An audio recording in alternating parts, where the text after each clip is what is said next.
this week we chose the first Expendables. Barney Ross isn't a soldier anymore. He's a mercenary for hire along with his best friends. However, Barney starts questioning his life when he is suddenly caught in a game of cat and mouse when the latest client hires them to take down a rogue CIA agent. With his team backing whatever decision he makes, Barney will have to choose what is the right thing for them and for him. Rebecca, tell us why you chose this movie. Seeing the new Expendables movie so long after the first one almost invited a retro rewind. I kind of wanted to see how it started from the beginning again. And you're saying the word again. I had never seen the first one. Pretty clear on not a big fan of the fourth one, which is the recent installment.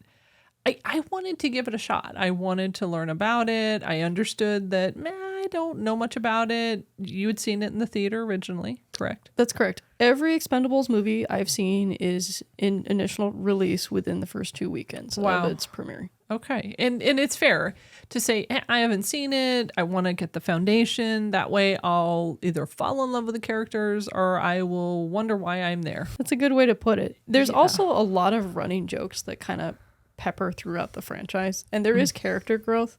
The characters do grow. It's just almost at a glacial pace sometimes. Well, that's why they have 4 of them. They can grow slow. I know for me, I understand this one came out in 2010. I honestly, we were just talking about the fourth one. Didn't like the fourth one. I actually like this one more than I like the most recent one. Which is hilarious because to me, this is still at the midpoint of my Expendables ratings for me. Okay, that's fair. But I didn't like it. I liked it more. That's not saying much either. It's actually saying a bit more. And, cast of characters, Sylvester Stallone, Jason Statham back again, still like him. But I don't know. It was funny, too, because I know there are some people in there. Bruce Willis is in there. For like 5 seconds. Yeah, well, I love Bruce Willis. He gets a bigger role in the sequels, so don't... Oh, okay. Yeah, no, I love Bruce Willis. Eric Roberts was the baddie. Eric Roberts is a really great campy baddie. He was a good baddie. I'll give him that. Whoever runs the casting department for the first 3 films did a great job. They kind of fell off a little bit on the fourth one. Little bit. They're like, where'd they go? I think they were probably trying to bring in a younger crew and, bring the love back and, beat it to death or something. But I will say, and Arnold Schwarzenegger, and I was laughing because Bruce Willis came in and you were saying that, well, sometimes the people you think are the good guys are the bad guys. And a lot of these action heroes from the 80s, I just know them as good guys. So I'm like, oh, Bruce Willis is coming. You're like, oh, don't get too excited. I'm like, oh, Arnold Schwarzenegger, the governor of California. Oh, no, wait, that's back when he was acting. And still, you just don't know. And you said, no, they may not all be good guys. That's the thing I like about this franchise is they attempt to give you some twists and turns. This isn't Tinker Tailor Soldier Spy, but hey, it's going to try to give you a good time. And I did notice that David Callahan had written the screenplay. And he's written, Doom with The Rock, right? Yes, the early 2000s. The early 2000s. And then what's the one that you like? The Shang-Chi? Shang-Chi. I can't even say it. And he wrote that with Sylvester Stallone with this one. Oh, I thought you were going to say he wrote Shang-Chi with Sylvester Stallone. I'm like, what? Well, and he did the Spideyverse, right? Yes, he is also credited for working on the first Spider-Verse film. So I thought, okay, maybe he'll be pretty good. But this movie was not that spectacular. This is more veering towards the new Mortal Kombat and his work on Wonder Woman, unfortunately. Oh, that's right. The 1984 Wonder Woman, correct? Yes. Well, was not impressed. Honestly, we laugh about movies being forgettable. This was slightly forgettable, and we'd only seen it, 3 days ago? That's correct. So for a retro rewinds, we'll watch them earlier in the week to kind of give us a little treat to kind of tide us over before the new movie comes out. Yeah, and it was rated R. I know we had said that they had, hit a PG slump, if you will. I wasn't impressed with that, and it was boring to me. I mean, truly, truly boring to me. And I remember saying to you, I said, how do I know which one's the bad guy and the good guy? And you're like, how do you not know? And I laugh because You were so zoned out that you didn't know. well, it's true. And I laugh because I'm like, okay, if they're wearing a black beret, they're good. If they're wearing a red beret, they're not so good. That's how I was starting to sum it up. And that's kind of sad because Oh, it's totally sad, I think. you want to be invested in these characters, especially because the emotional capital that's already being gained from actors that you know. Well, in the one scene that I really did like was Mickey Rourke. Yes. And, he's a little tattoo artist. And I laugh because all of a sudden the music slows down. It's like this, whoa, I love the lighting in that scene. That scene is always very beautiful to me. Well, and it's like this heartfelt moment where he talks with Sylvester Stallone's character. And I was like, okay, that's pretty good. I want more of that in this franchise.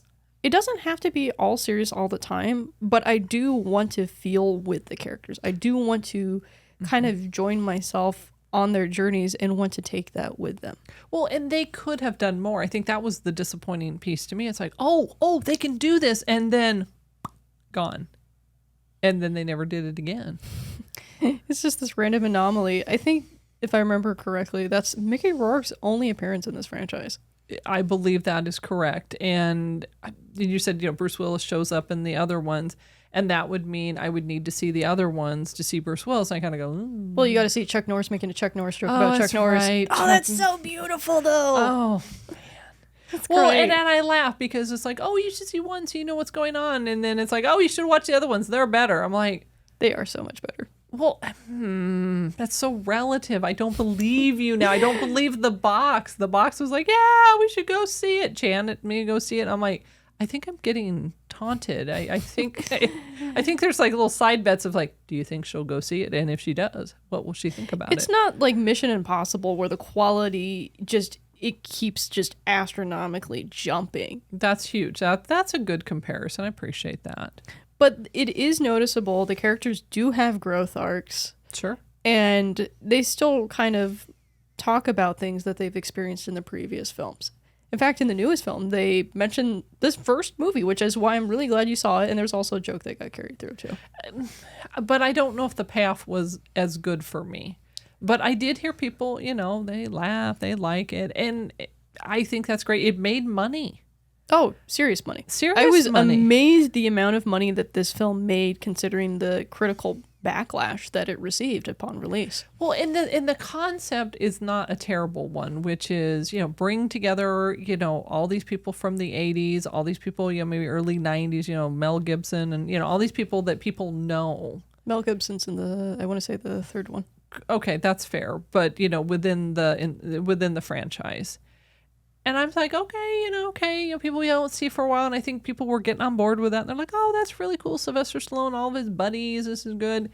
And then it comes out and I'm like, oh, wow, this is pretty forgettable to me. And it's sad because, again, at the same time period, we had franchises like Fast and Furious also trying to tap into this market of action stars that may not necessarily be known. Vin Diesel probably would have been the highest known actor in terms of recognition capital. Okay, that's fair. No, and I agree with that. But that's a good comparison, although it's not a good comparison because, during our pre-production, I had seen Fast and the Furious or Fast X. Still wondering where the seatbelts are, but I suspend that thought just to watch. I actually enjoyed that more than I did this one, and I wasn't sure what I would be thinking about Fast and Furious. Other than, maybe not. We'll see. I would love to hear our cinema community. If you enjoyed it more than I did, I'm happy to hear. I'd love to hear your thoughts. And maybe there's something I'm missing that really is significant that makes this movie wonderful. And like you said, a lot of loyalty. A lot of people are excited about it. I'd love to hear that because, right, this is the first one and they've made 3 more since. I'd also love to see our cinema community Expendables rankings. Maybe there's like a trend specifically in our audience, or maybe we're a little bit outside the trend per se. Ooh, outside the trend. I always just like to see what people think and how they come to that conclusion. Exactly. And the why and the how, that I love to hear because it's not just, oh, it's good. It's, but why? Do we have any questions from the box? Do you think the franchise shouldn't have happened and we should just have the one and done? Or do you think the franchise deserved after this movie to continue to go? I think the franchise was okay to continue to keep going. I think this would have been a decent one and done, but I think the fact that they chose to keep going was kind of cool because it's like, okay, how can we push it further? How can we grow? And especially as some of the previous franchises I had mentioned in the review, like Mission Impossible, that could have been a really nice one and done. Fast and Furious, that could have been a nice one and done. But they kept pushing the envelope and forcing their characters to grow. And I think that makes the experience enjoyable for me. Well, and as you said, future installments, except for 4, you liked more. Significantly, yes. Well, and to me, that says something that you're invested enough to see it again, and it actually got better. And Mission Impossible is a good example. Would you say something like John Wick or The Matrix is in that camp also? I would argue John Wick is more in that camp, or Triple X. That I haven't seen either. That's fair. Great. Oh, great. There's more. If we're going to talk Vin Diesel, we got to talk I'm Triple laughing. Help me, cinema community. Help me, cinema community. Do we have any questions from the box? Are there other action stars that have not been in the franchise that you would like to see in the franchise? I'd like to see some more character actors in this franchise. So many of the guys picked in these movies feel like buff guys with muscles that just say stuff in a tough voice. And I'd like to see more character actors that dive deeper into their roles. I'm laughing. You want Shakespeare with bombs. All right, Rebecca, it is that time. 5, Flying Moss. We heard what happened to him last time, and they're a little afraid this time. However, they're coming back because I want to hear what you think of Expendables 1. This is a pretty chill movie. 1.5. 1 and a wing. 1 and a wing. 1 and a wing. Number 1 reason for the 1 and the wing. It's not entirely forgettable, but it's kind of almost has a diversion type feel. All right. And so you think the average Anthony, typical Tina would go see this movie, like this movie? I think the average Anthony, typical Tina, might enjoy this on like a Saturday night in. Just pop it on, throw on some popcorn. You're done having dinner, might as well watch a movie. All right. So you think it's worth a watch? I think it's worth a watch because it's almost interesting to see the legacy of the 80s and the 90s kind of transfixed into an early 2000s lens. Wow. All right. Well, surprise, surprise. I'm going to rate it lower, but there will be a moth in the building this time. Oh, good. All right. They haven't all left. They haven't all left. So one flew back and said I would give it a 1. Primarily, well, wow.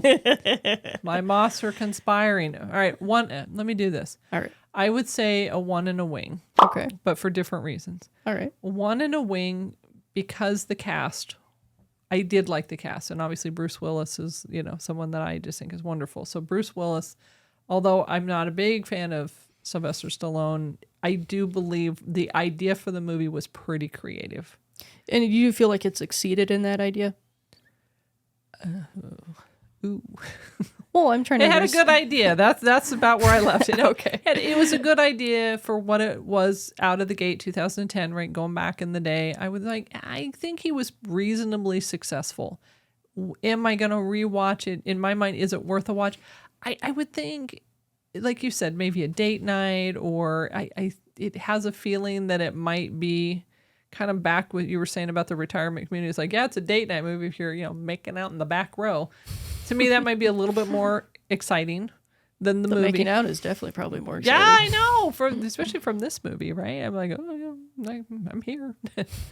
But yeah, I just didn't find it that enthralling. However, I think the cast and Sylvester Stallone's star power to bring people together, I did appreciate that. So I think it's worth a 1 and a wing, and based on our cinema community and their desire to see it, it could be worth a watch. Thank you for watching this Cocoon Cast clip. This clip was taken from our weekly show, which is released on Saturdays. If you enjoyed this video, click the link or head over to our main channel for more movie reviews, Hollywood news with a slice of snark. Thank you for watching, and remember, Movies are better together.